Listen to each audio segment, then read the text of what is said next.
Rojbaj, ladies and gentlemen, I'm delighted to be here at this wonderful gathering at Erbil Polytechnic University to address the role of AI in achieving sustainable development goals.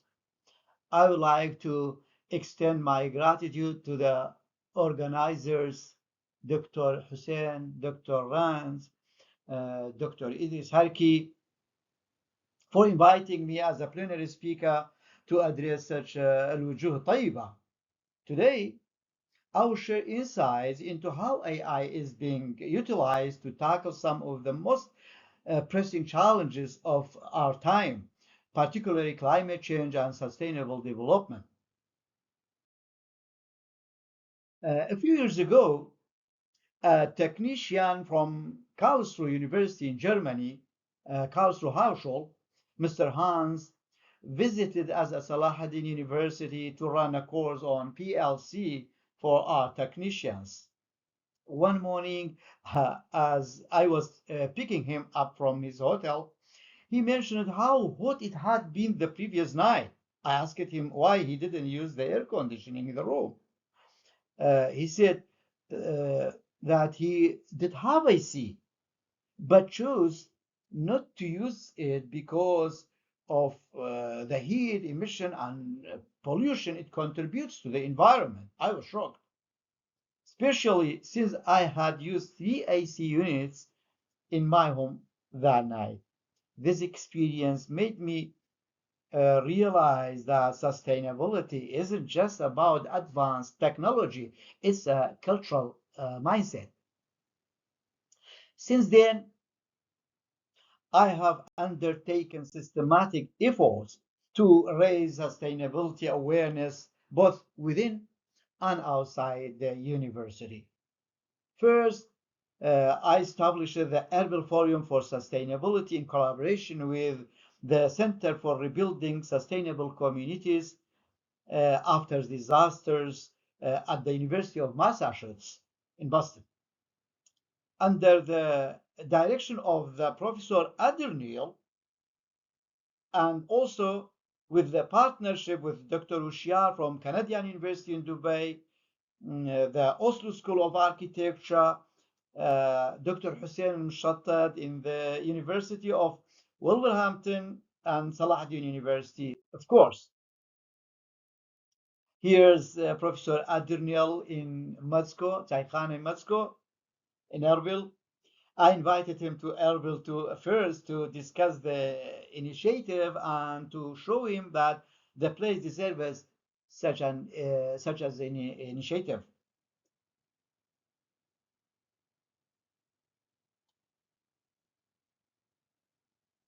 Uh, my objective was in this initiative to transfer international skills and pass these skills to the government by running workshops for their current challenges. We had uh, many successful workshops for the government. This is one of them. It was about the administration of the public transportation sector in Erbil in the future. Another initiative, I founded the Regenerative Mobile Energy Center with Karlsruhe University. Here, I had partners like Professor Schulz, Professor Fehrenbach, Dr. Lembach, Mr. Hans, Kagrebuar Umar. This was the first renewable generation lab in Iraq. My objective here was to train our undergraduate and postgraduate students on the new technology of renewable energy and power electronics. Mr. Reboir and I installed the lab using local laborers. Both initiatives are actively working nowadays at Salahuddin University. But uh, what do we mean by climate change and sustainability? These two expressions are different, but they are related.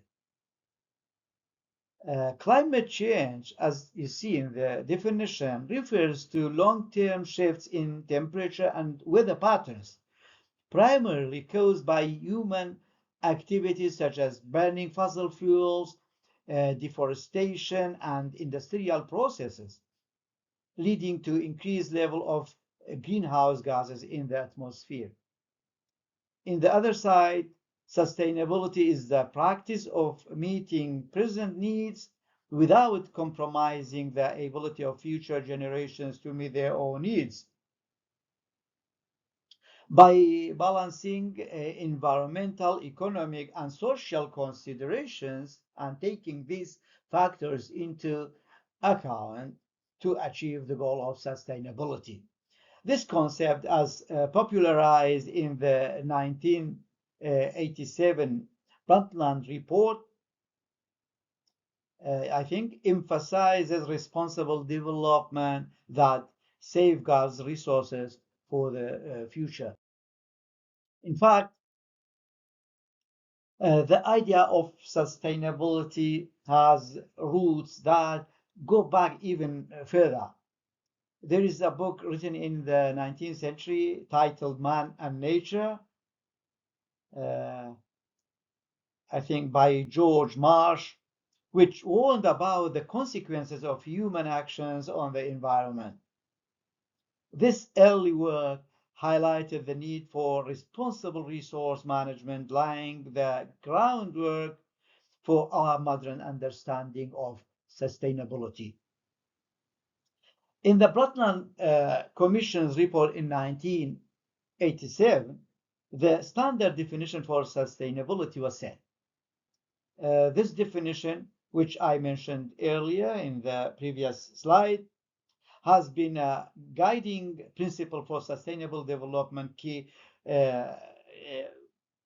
for nowadays and for the future. There are some milestone documents in this field, include the Rio de Janeiro 21st document or agenda document, or the Kyoto Protocol in 1997, the Paris Agreement in 2015, and the Sustainable Development Goals for 2030. The United Nations Sustainable Development Goals, SDG, represent the most well-organized document for global sustainability efforts. It consists of 17 goals and 169 targets, providing a comprehensive framework to address the world's most pressing challenges, as you see, including poverty, inequality, climate change, and environmental degradation. These goals are SMART. That means they are specific, measurable, achievable, relevant, and time-bound, ensuring that the progress can be effectively tracked and achieved. The goals are classified into three groups by researchers, by academians, by public and private sector, let us say, centers of research and development. The three groups are societal, environmental, and economic, ensuring a balanced approach to sustainable development. However, while these goals are comprehensive and general, it doesn't mean that every country can achieve them easily, or that everyone must plan for all goals.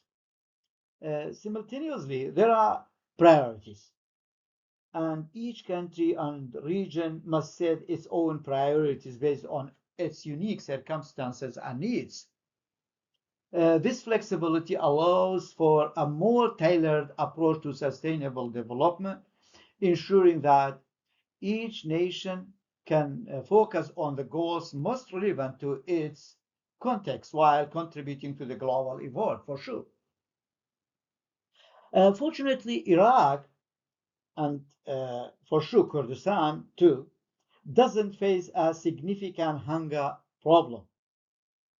The development goal number 2, which allows us to focus our efforts on the most pressing environmental issues. For example, in Iraq and in Kurdistan, we face the problem of temperatures rising beyond normal in summer. Basra, for example, Khanaqin are often among the hottest places in the world. Uh, Research centers in the West have predicted that the next conflict in the Middle East could be of water, and Iraq is one of the countries that will be highly affected by climate change. Inshallah, one Abi. Additionally, we struggle the scarcity of drinking water, dust storms, and desertification. These should be our priority goals, and we must adapt our plans to address these challenges. Uh, to address local challenge, AI is unavoidable. Imagine if we still relied on traditional agricultural methods like our janjar, as you see in the figure on the slide. Feeding a global population of 7 billion would be a monumental challenge. Every era requires its own advancement, and today AI is the transformative technology of our time, as you see. By utilizing AI technologies, we can create more efficient, effective, and sustainable strategies to improve the quality of life in our local communities. AI is a computer program that learns from historical data to predict future outcomes and perform tasks requiring these tasks requiring human-like intelligence.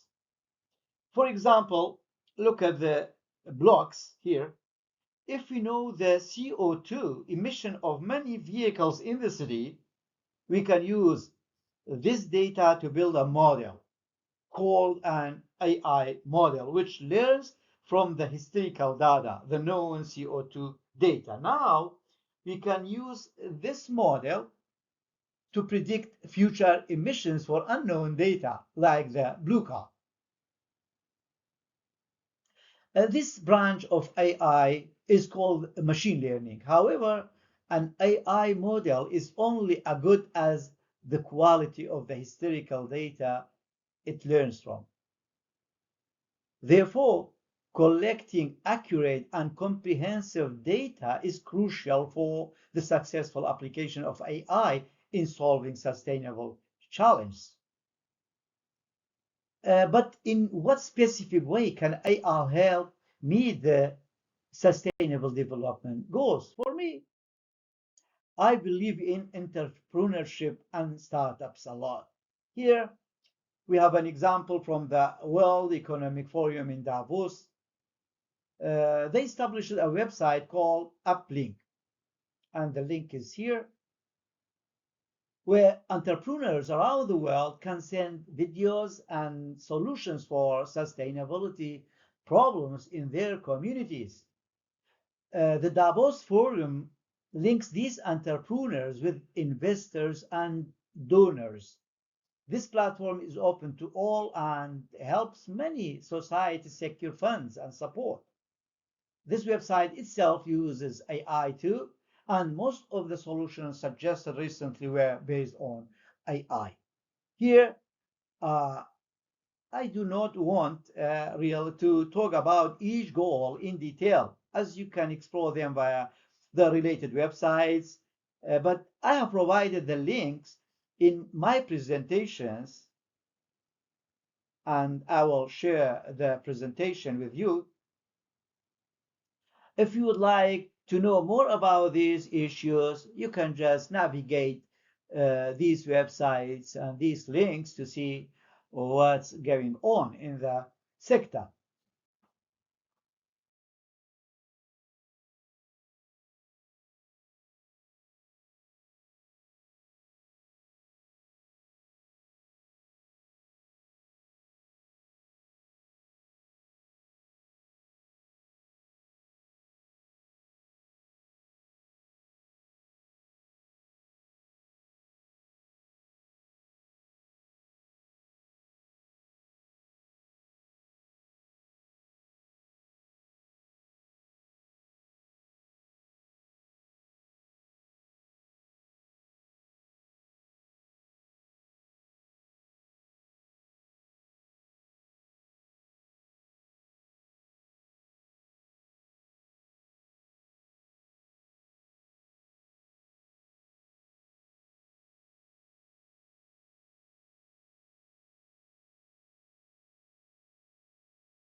As I said, the goal or the goals are classified into three groups: societal, environmental, and economic.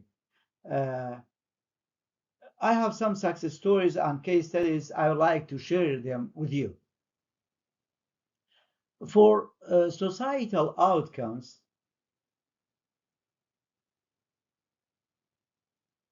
a study published in Nature shows that around 82% of the SDGs societal outcome metrics could be potentially improved by AI-based technologies. And the link is available. You can just have a look later. This is a case study from Stanford's Sustainability and AI Lab. Uh, the researchers combine high-resolution satellite imagery with powerful machine learning algorithms to determine the wealth of specific locations in the world. They use features such as electricity availability, water pipes, and other infrastructure to classify the locations. This, as you see, addresses the SDG, or the Sustainable Development Goal number 1, the poverty. It is an excellent initiative that uses AI in the SDGs.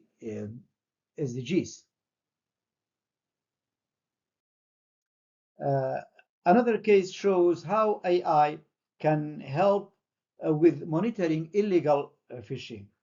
Global Fishing Watch, co-founded by Google, uses the fishing detection algorithm and an AI software paired with satellite imagery to global map the movements of more than 65,000 commercial fishing vessels.